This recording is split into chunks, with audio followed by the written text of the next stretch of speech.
सुबह का वक्त था। छोटा सा गांव, कच्चे घर और एक खुला सा सहन।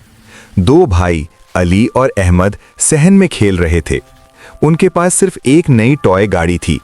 अली खुशी से बोला, देखो अहमद, गाड़ी कितनी तेज चल रही है। अहमद थोड़ा उदास था। उसने कहा, मुझे भी खेलनी है, बहुत देर से देख रहा हूं। लेकिन अली ने बिना देखे गाड़ी और तेज चला दी। अहमद ने गाड़ी पकड़ ली और अली गुस्से में बोला, ये मेरी है, तुम हमेशा छीन लेते हो। अहमद आंखों में आंसू बोला, तुम भी तो हमेशा मुझे नहीं देते। दोनों भाई एक दूसरे को धक्का देने लगे। पीछे से हल्की सी काली शैडो बनती है, चालाक आंखों और मुस्कुराते चेहरे के साथ। शैतान। वो आहिस्ता से बोला, अच्छा लड़ाई करो, एक दूसरे को बुरा कहो, अम्मी को भी बताओ कि ये गलत है।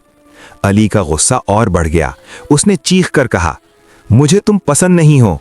अहमद जोर जोर से रोने लगा। अहमद ने गाड़ी जमीन पर फेंक दी और गाड़ी का एक हिस्सा टूट गया। अली और अहमद के बीच टेंशन और बढ़ गई। अली चीखता हुआ बोला, तुमने मेरी गाड़ी तोड़ दी, मैं तुमसे बात नहीं करूंगा।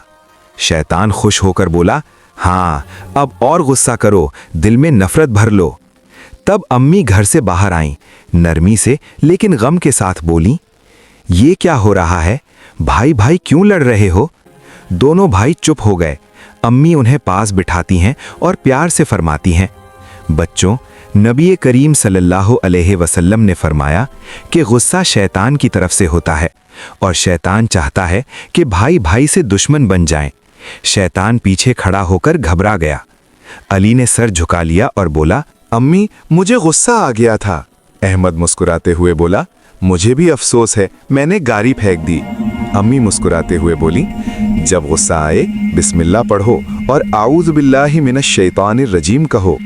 अली और अहमद दोनों एक साथ बोले, आऊज़ बिल्लाहि मिनश शैतानिर रजीम।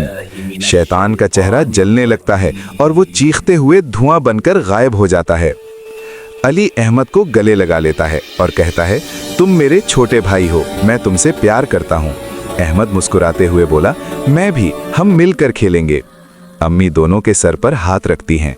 जहाँ गुस्सा होता है वहाँ शैतान होता है और जहाँ अल्लाह का जिक्र होता है वहाँ शैतान नहीं रहता।